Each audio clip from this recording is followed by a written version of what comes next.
Ուրեմն դուք որպես պայմանագրային ծառայության գրավչության բարձրացման ուղղված ծրագիր ներկայացրել եք պաշտպան հայրենացը եւ նաեւ ներկայացրել եք թվերը, թե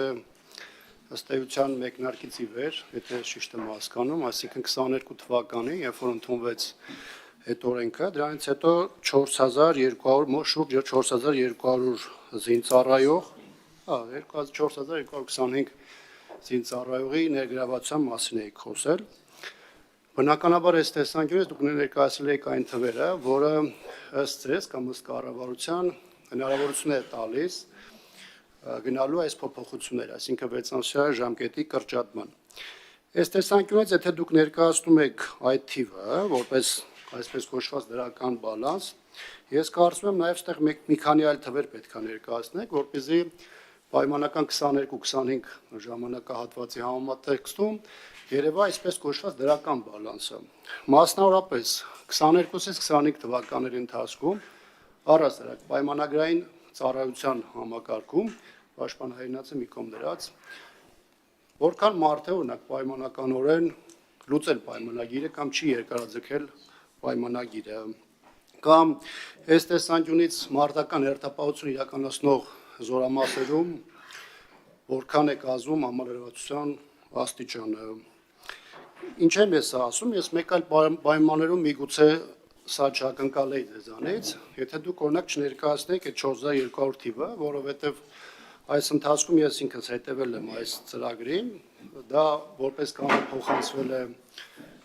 գաղտնի բաժնի միջոցով, այսինքն հրապարակային թիվ չի եղել, բայց եթե եկել այն պահը, որ դուք անհրաժեշտ եք համարել այդ թվի հրապարակումը, ապա այս տեսանկյունից լավ կլիներ մնացած մյուս թվերը հրապարակվեր, որպեսզի հասարակությունը կարողանար այդ ընդհանուր համատեքստում գնահատել, թե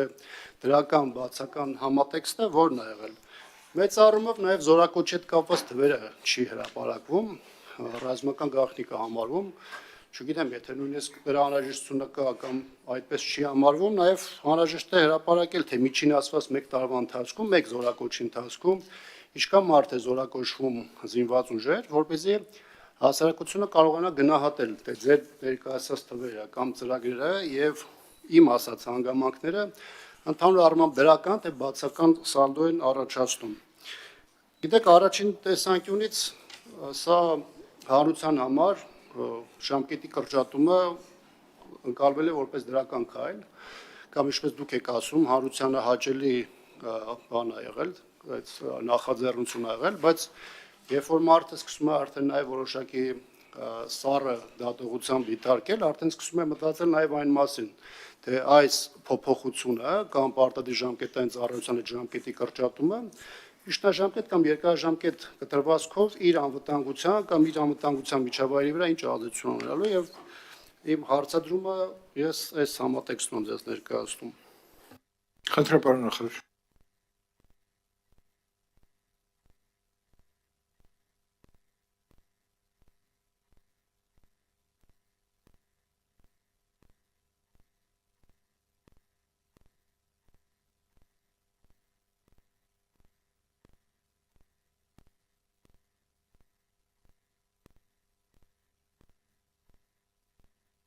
Մենք հնարավորություն ենք ունենալու եւս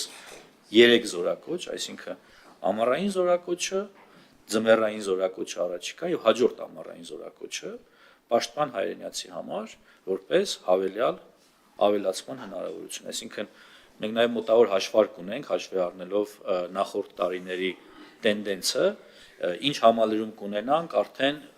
այն ժամանակ, երբ որ հունվարի 1-ին զորակոչվողները կզորացվեն։ Եվ նաև սա հաշվի առնելով մենք տեսնում ենք, որ մեր հնարավորությունները մարդկային ռեսուրսի ավելացումը էապես ավելին է լինելու, քան 4225-ն է, որը դուք վկայակոչեցիք, նախկինում ես եմ վկայակոչել։ Այդ թվերը գաղտնի չեն, ես հրապարակել եմ, որովհետև թվերը գաղտնի չեն, անձամբ դրանով զբաղվել եմ, ինձ զեկուցել են, որ գաղտնի չի, դրա բերումով եմ հրապարակել։ Ինչ վերաբերում է զորակոչի թվերին եւ ընդհանրապես զինված ուժերի թվաքանակին, սրանք գաղտնի են, սրանց անդրադարձը կբերի նրան, որ մենք կբացահայտենք բանակի թվաքանակը, այսինքն փակ քննարկման ժամանակ կամ առանձին քննարկման ժամանակ մենք սրա մասին կարող ենք ձեզ հետ խոսել կամ յուրաքանչյուր պատգամավորի հետ ով գաղտնիություն ունի կարող ենք դրա մասին խոսել ինչ վերաբերում է նրան թե պայմանագրերի խզման կամ նոր պայմանագրերի արդյունքում բացի պաշտպան հայրենիաց ծրագրով քանի հոգի կա ես վիճակագրությանը անդրադառնալով կարող եմ նույն 25 թվականի մասին խոսել չնայած 24-ին էլ վստահ եմ որ ունեցել ենք դրական սալտո բայց 25-ին թվականակը 1000-ից ավելի է այսինքն գնացողների եւ եկողների դրական բալանսը մոտավորապես 1300 է բայց հստակ թիվը չասեմ, որովհետև 1000-ից ավելին ավելի պատասխանատու կլինի, այդ իսկ պատճառով նշեմ 1000-ից ավելի։ Այսինքն սա նույնպես գործոն է, որը ցույց է տալիս, որ մեր բարեփոխումների, մեր կատարած քայլերի արդյունքում գրավչությունը բանակում ծառայելու էապես մեծացել է ոչ միայն պաշտպան հայրենիաց ծրագրով, այլև քաղաքացիներ, ովքեր նախկինում զինված ուժերում ժամկետային ծառայությունից հետո հիմա ապրում են իրենց քաղաքացիական կյանքով, իրենց համար գրավիչ է զինվորական ծառայությունը, ինչը շատ ուրախալի փաստ է, վստահ եմ դուք էլ դրանով կուրախանաք ու մեր հանրության հիմնական հատվածը, ով պատկերացում ունի սրա մասին։ Շնորհակալ եմ։ Արձագանք։ Մի կողմից իհարկե հղում եք դուք անում ռազմական գաղտնիքի մասին օրենքին եւ չեք հրապարակում այն թվերը, որոնք հանրության համար ավելին կարելի կդարձնեն։ Իհարկե ես չեմ պնդում, որ զինված ուժերի հետ կապված ոչ միայն չեմ պնդում, ես ինքս համարում եմ, որ մեծ թվով թվեր կան ցուցանիշներ կան, որոնք առհասարակ պետք է չհանրայնացվեն։ Ես մի քիչ զարմացած եմ նաև, որ դուք 4225 թիվը հանրայնացրեցիք, բայց այստեղ այլ բան եմ նայվել, այս մասով ուզում անդրադառնալ, քանի որ դուք նաև որպես դրական ուղղություն նաև ատեստացիայի համակարգի մասին եք խոսում։ Տեսեք, մի հակասական իրավիճակ է ստեղծվում։ Գնդում սկսած զորամասի հրամանատարից մի շարք պայմանագրային ծառայողներից, այդ թվում սպաներ կամ պաշտպան հայրենիացով ներգրաված անձանցից մոտապես ունենք այն պատկերը, ինչ որ դուք ներկայացնում եք վիճակագրությամբ։ Պայմանականորեն 60-40, այսինքն 60% կամ ավելին դրական գնահատական ստացած։ 65, հա։ Բայց հիմա տեսեք, օրինակ Պաշտպանության նախարարության վերահսկողական ծառայությունը գնում է այն հայտնի, ինչպես ասում են, գրտեի քննությունը անցկացնում, գունդը ստանում է 2։ Հիմա ինչ է ստացվում։ Ստացվում է զորամասի հրամանատարը, հիմնական տեղակալները, գումարտակի հրամանատարը, մեծ թվով զինծառայողներ, 65%-ը ստացել են դրական գնահատական, բայց գունդը ստանում է 2։ Հիմա ես ինչ եմ նաև այս թիվը հիմա այս բանը հիմա հնչեցնում, որովհետև ինչ ատեստացիայի մասին օրենքը մտել է, վստահ եմ դուք այն հիշում եք, ես բազմաթիվ նաև գրավոր առաջարկներ եմ Պաշտպանության նախարարությանը ներկայացել տարբեր չափորոշիչների մասով, եւ երբ որ Պաշտպանության նախարարությունը դա հանրության ներկայացնում է որպես արդյունք, որտեղ առաջին հայացքից այո, նայում ես, ասում ես դինամիկա ունի որոշակի աճի, թեև ես բավարար դա չեմ համարում, բայց դինամիկա է երևում։ Բայց տալիս են գունդ, որտեղ մեծ թվով զինծառայողներ դրական գնահատական են ստացել, բայց գունդը քննությունը ստանում է ընդհանուր քննությունը ստանում է 2։ Սա կարծում եմ նաև Պաշտպանության նախարարության համար պետք է լինի մտահոգիչ եւ հատկապես այն տեսանկյունից, որ պետք է հասկանանք, մենք ինչ չափանիշ ենք դնում, որ կարողանանք ճիշտ գնահատենք եւ զորամասը որպես ստորաբաժանում եւ մարդկանց հրամանատարական պաշտոնի եւ այլն։ Եվ դրա համար այս տեսանկյունից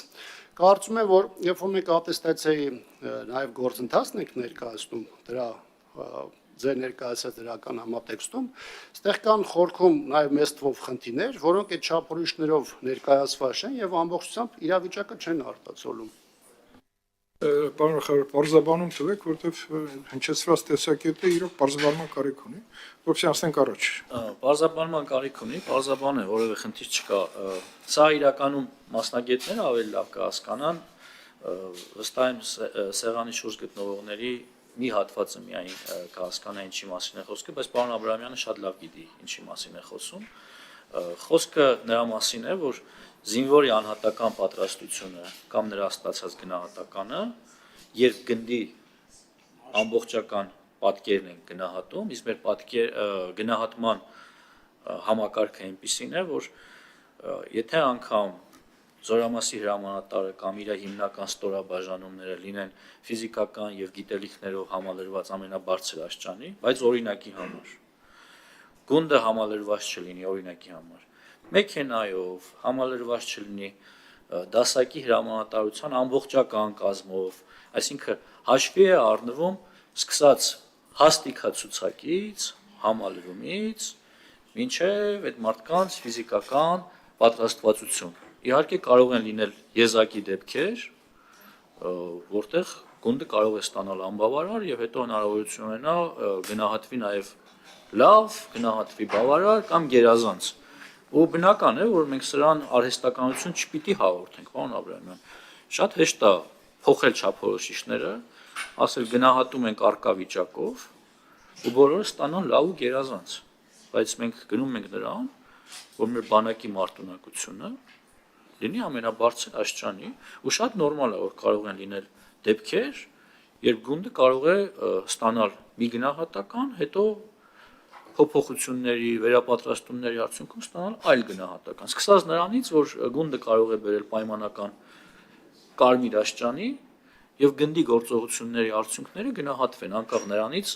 ինչքանով է զինված, ինչքանով է համալրված, ինչքանով են պատրաստվածությամբ աչքի ընկել նրա զինվորները։ Այսինքն ամեն ինչն է